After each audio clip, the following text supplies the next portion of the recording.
Hindi lahat ng ganitong moment basta nangyayari may pinagdaanan bago makarating sa araw na ito.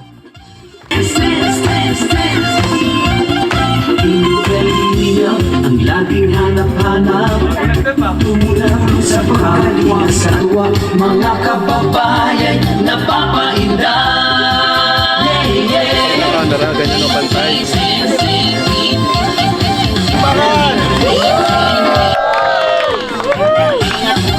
Salamat sa lahat ng sakripisyo nyo, Kuya Val Santos Matubang, Ate Enas, Engineer Aljo, Kalingap Edo, Kalingap Ian, Supermac at Andoy, Kalingap Bobby, Kuya Brox, Kalingap David, Kalingap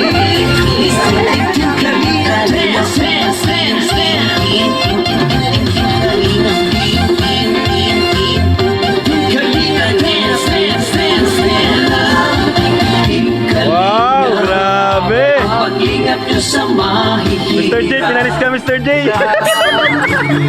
ay inspirasyon sa lahat ng henerasyon. Ituloy mo lang, Kuya Val, gawin na mahikay, pinama nyo. Kalinga dance, dance, dance. Kalinga dance, dance, dance. Data mo yan, ano? Sila po yun. Sa bawat batch nila, sila magkakasama, ano? Kasi importante din talaga na meron tayong mga kaibigan na mag-advise sa atin, karamay natin, di ba? So ngayon, sino yung batch 3? Kay Jaja, syempre, congrats dahil may bahay ka na. Biyayaan pa rin natin yung matutulong. Tapos sabi ko sa is, yun nga, ingatan mo yung bahay mo. At alam ko naman na gagawin yun ng family mo kasi bukod sa kayo-kayo lang ang titira, mayroon kayong goal na gawin siyang house church.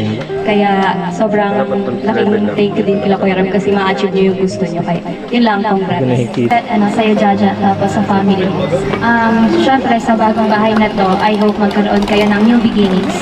When we say new beginnings, but gusto ko lang sabihin sa'yo na napakaswerte mo. Kasi nga, maraming tao talaga na nangangarap magkaroon ng sariling bahay. Tapos yung ganito pa kaganda na bahay dito. Alam ko naman na, syempre, thankful ka sobra.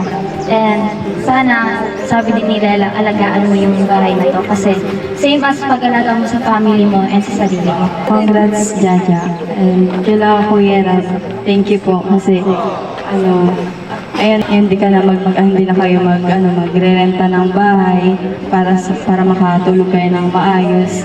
Yun, so, deserve mo yan. Gaya na sabi nila, na ingatan mo ang bahay. Pero unang-una pala, congrats. Kasi, ayun, isa ka sa Kalingap Angel na nagkaroon na naman ng bahay, panibagong pag-asa.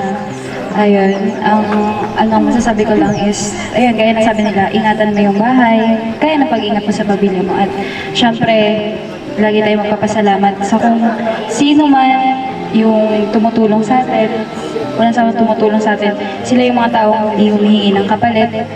Ang lang nila is ingatan, pahalagahan, at mahalin. Hindi lang ito simpleng selebrasyon, kundi patunay na may bunga ang tulong kapag sama-sama ang lahat.